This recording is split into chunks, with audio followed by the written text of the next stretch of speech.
warahmatullahi wabarakatuh. Perkenalkan, nama saya Nur Azizah Munifa Iksan, Angkatan 2020, Program Studi Pendidikan Guru Pendidikan Anak Usia Dini, Fakultas Ilmu Pendidikan Universitas Negeri Makassar. Di sini saya akan menjelaskan bangunan bersejarah Fort Rotterdam. Benteng Fort Rotterdam atau dikenal juga dengan nama Benteng Ujung Pandang merupakan bangunan bersejarah di Kota Makassar, Sulawesi Selatan. Jika dilihat dari ketinggian, bentuknya menyerupai penyu yang merayap menuju laut, sehingga benteng ini kerap pula disebut Benteng Penyu. Terdapat 16 bangunan dengan arsitektur bergaya Eropa yang berderet mengelilingi dinding bagian dalam benteng. Semua bangunan menggunakan atap berbentuk pelana dengan kemiringan yang tajam dan memiliki banyak pintu dan jendela. Sebuah taman hijau nan asri berada di tengah-tengah benteng. Rumput-rumputnya tertata rapi, halamannya bersih, benar-benar tempat yang layak dikunjungi. Sebagai salah satu peninggalan bersejarah, benteng ini cukup terkenal dan menjadi daya tarik besar untuk para wisatawan. Tidak hanya bagi warga sekitar, tetapi mereka yang datang dari luar Makassar juga tertarik untuk menelisik lebih jauh bagaimana benteng Fort Rotterdam menjadi saksi sejarah. Terlebih ketika kita berwisata dengan anak-anak, maka pilihan mengunjungi Fort Rotterdam ini merupakan wisata sejarah dengan unsur edukasi.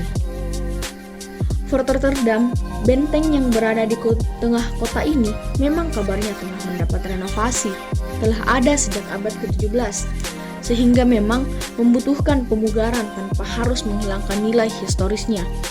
Bahkan dari benteng inilah kita bisa melihat bagaimana gambaran kejayaan di masa kolonial.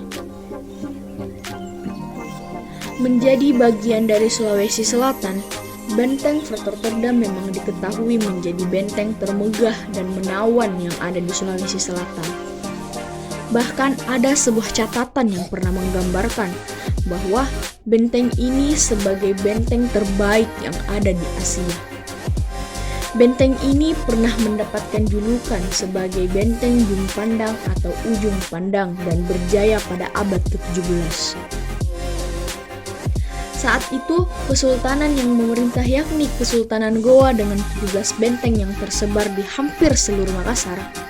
Tetapi dari semua yang ada, Fort Rotterdam merupakan yang termegah dan juga tetap terpelihara.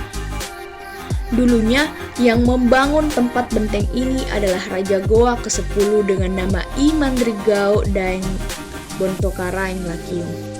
Dia juga disebut dengan nama Karaeng Tunipalangga Ulaweng. Tetapi saat itu bentuk dari benteng ini memang belum seperti sekarang. Bentuk awalnya adalah benteng segi 4 seperti kebanyakan benteng lainnya yang bergaya Portugis. Tidak ada perubahan yang berarti hingga tahun 1634. Barulah adanya perubahan bentuk ini terjadi tanggal 9 Agustus 1634, yang mana pada tahun tersebut adalah pada masa Sultan Goa ke-14 dan bernama Imangerangi Daeng Mandrabia. Ia memiliki gelar sebagai Sultan Alauddin. Beliau mulai membuat dinding dari batu padas hitam yang didatangkan dari daerah Maros. Kemudian ada perubahan lagi di tahun 1635, tepatnya tanggal 23 Juni. Di tahun inilah dibangun lagi sebuah dinding kedua yang ada di dekat pintu gerbang. Tetapi pada akhirnya, benteng ini ternyata mengalami kehancuran ketika Belanda menyerang berkali-kali di tahun 1655 hingga 1669. Pada saat itu, Kesultanan Goa dipimpin oleh Sultan Hasanuddin. Penyerangan benteng memiliki tujuan untuk bisa menguasai jalur perdagangan rempah-rempah yang ada di Makassar dan membuka jalur perdagangan Banda dan Maluku. Disebutkan bahwa benteng ini sempat hancur dan Kesultanan Goa kalah. Tetapi karena lokasinya strategis, akhirnya dibangun kembali oleh Gubernur Jenderal Spilman yang membangunnya dengan gaya arsitektur Belanda. Bentuknya hingga saat ini bisa kita lihat.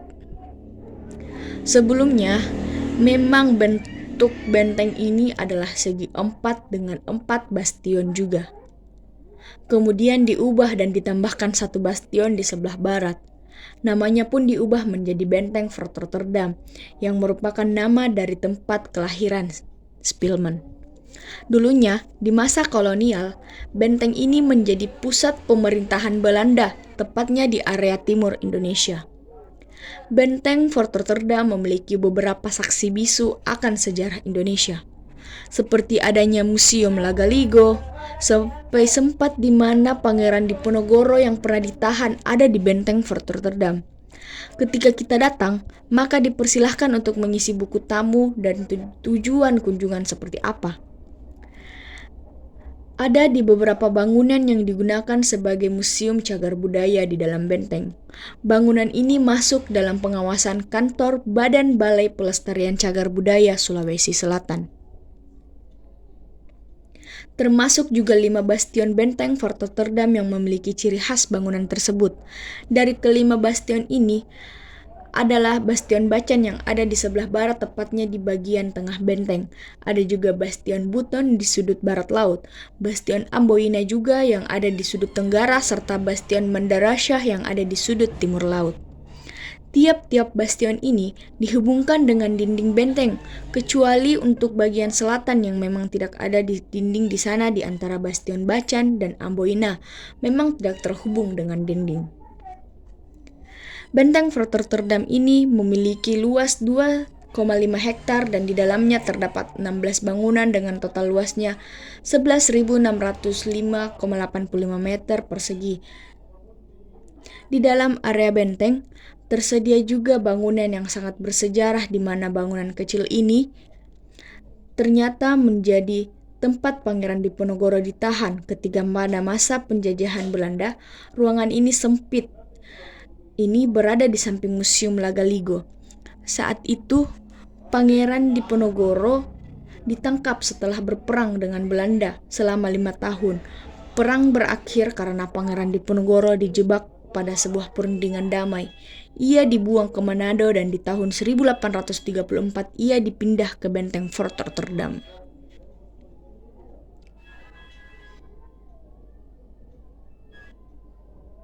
Singkat saya tentang bangunan bersejarah Fort Rotterdam. Sekian, wassalamualaikum warahmatullahi wabarakatuh.